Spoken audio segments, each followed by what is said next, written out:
MMDA rumonda sa EDSA. Ang kanilang misyon, sagipin ang mga palaboy na nagkalat sa lansangan. Samahan natin ang pakikipaghabulan nila sa Solvent Boys at ilang laman ng kalye na tila wala na sa katinuan.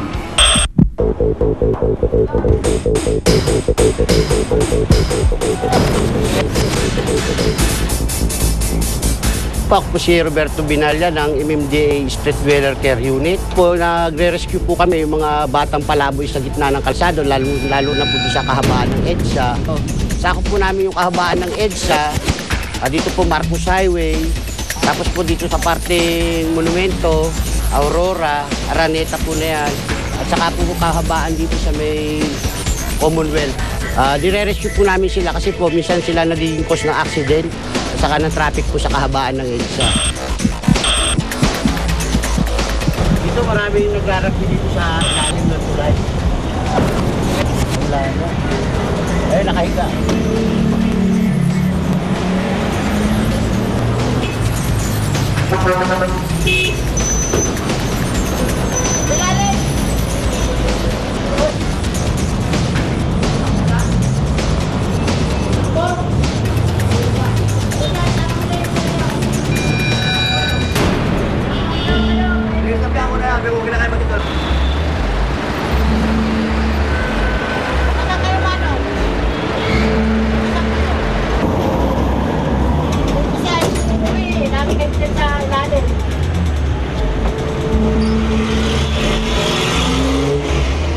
Tanong bahay nyo dito sa Makati? Nandito ka. Pa-interview lang po namin kayo sa DSWD para may nakuha tayong lasing nasa gitna ng kalsada. Yung ano po, minsan po yung mga taong nawawala yung sa sarili katinuan, pabalik-balik po sila sa gitna ng kalsada o sa EDSA. Minsan po yung mga sasakyan, hindi po sila nakikita kasi po halos taong grasa na sila. Hindi po napapansin, nakala basura lang na doon sa tabi. Minsan nagugulungan po, nasasagasaan po sila doon sa tabi ng kalsada.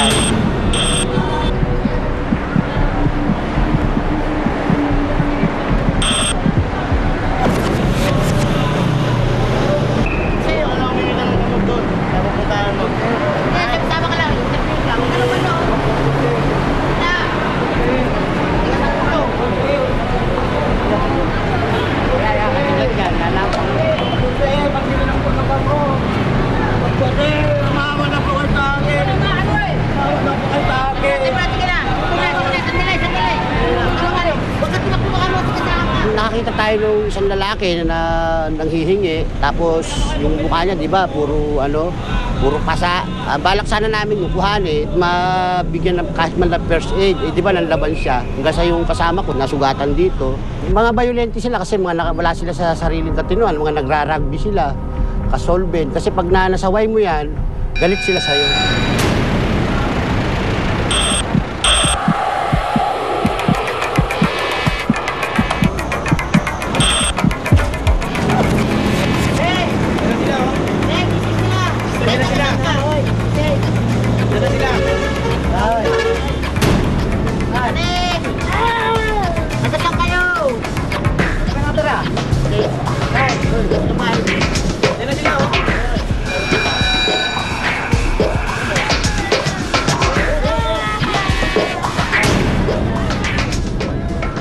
Nagwawala siya, di ba? Ayaw niya sumama kasi may kapatid daw siya doon sa kabila. Tinatanong naman natin kung saan yung kapatid niya. Kaso nga lang, yung mga sagot niya, malalayo naman doon sa tanong ko.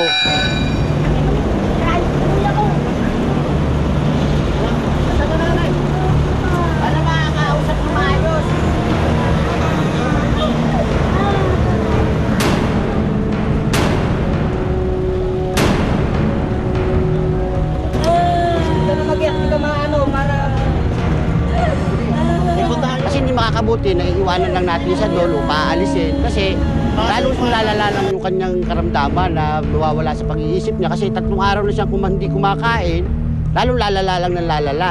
Baka may time pa na gumitnaya, magbato ng sa sakit, tama naman, galo kawal siya, hawak-hawak na namin, pumapalag pa, di ba?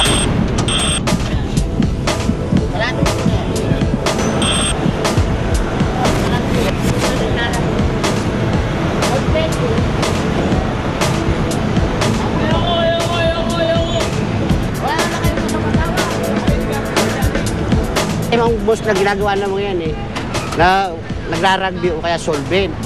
Kaya yung mga tumakbo kasi hindi namin pwedeng habulin kasi gumitna na sa kalsada. Kasi pagka hinabol namin yan, punta sa gitna ng kalsada, baka yun nga, maaksidente, kung anong mangyari. Pag nakita kami sa likod, sasabihin, kaya pala naman tumakbo, hinahabol ng mga MMDA. Tak na natin kasi baka magtakbo, labasan na yun, palabas.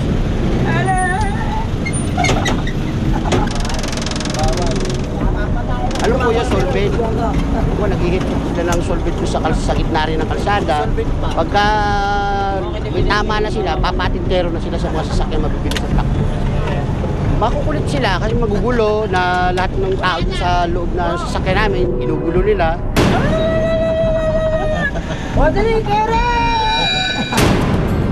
Dinala natin sila sa Jose Pabella Center. Main office yun ng DSWD. National din po ang may hawak yun. Para po mabigyan ng proper na action o assessment sila kung ano yung nararapat na gawin sa kanila, kung iaatid ba sa pamilya, kung ia-admit po ron, basta po ang trabaho po namin, bibigay po namin sila doon sa DSWD.